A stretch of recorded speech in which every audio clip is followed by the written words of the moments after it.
আমাদের প্রতিদিনের খাদ্য তালিকায় ডিম একটি খুবই সাধারণ খাবার।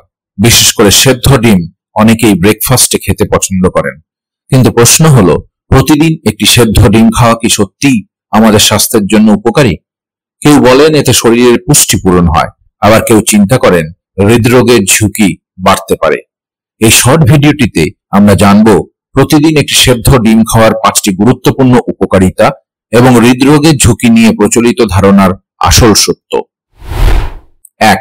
উচ্চমানের প্রোটিনের উৎস। একটি সেদ্ধ ডিমে প্রায় 6 থেকে 7 গ্রাম সহজে হজমযোগ্য প্রোটিন থাকে, যা পেশি গঠনে ও শরীরের ক্ষতিগ্রস্ত অংশ মেরামতে সাহায্য করে। 2. ভিটামিন ও খনিজে সমৃদ্ধ।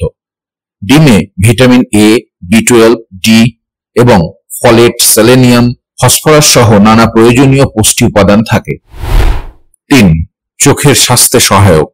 ডিমের কুসুমে থাকা লুটিন ও জিয়াজেনথিন নামক অ্যান্টিঅক্সিডেন্ট চোখকে ছানি এবং বার্ধক্যজনিত দৃষ্টি সমস্যার হাত থেকে রক্ষা করে। 4. মস্তিষ্কের জন্য উপকারী। ডিমে প্রচুর কোলিন থাকে, যা স্মৃতিশক্তি বাড়ায় এবং স্নায়ুতন্ত্রকে সুস্থ রাখতে সাহায্য করে। 5. ওজন নিয়ন্ত্রণ ও ক্ষুধা কমায়। একটি ডিমে মাত্র প্রায় 70 ক্যালোরি থাকে, কিন্তু এটি অনেকক্ষণ পর্যন্ত পেট ভরা রাখে, ফলে ওজন নিয়ন্ত্রণে সাহায্য করে। এবার আসি হৃদরোগের ঝুঁকি নিয়ে। ডিমের প্রতি কুসুমে প্রায় 185 মিলিগ্রাম কোলেস্টেরল থাকে, তাই আগে ধারণা করা হতো ডিম খেলে রক্তে কোলেস্টেরল বাড়ে এবং হৃদরোগের ঝুঁকি তৈরি হয়। কিন্তু আধুনিক গবেষণায় এখন জানা গেছে সুস্থ মানুষের ক্ষেত্রে ডিমের কোলেস্টেরল রক্তের কোলেস্টেরলে খুব সামান্যই প্রভাব ফেলে, বরং খাদ্যের স্যাচুরেটেড ফ্যাট এবং ট্রান্স ফ্যাট বেশি ক্ষতিকর।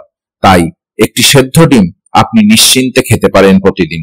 তবে এক্ষেত্রে মনে রাখতে হবে, ডায়াবেটিস রোগী, জেনেটিক কারণে উচ্চ কোলেস্টেরল যাদের থাকে অথবা যাদের আগে থেকেই হৃদরোগ আছে, তাদের জন্য নিয়মিত ডিম খাওয়ার আগে চিকিৎসকের পরামর্শ অবশ্যই নেওয়া উচিত।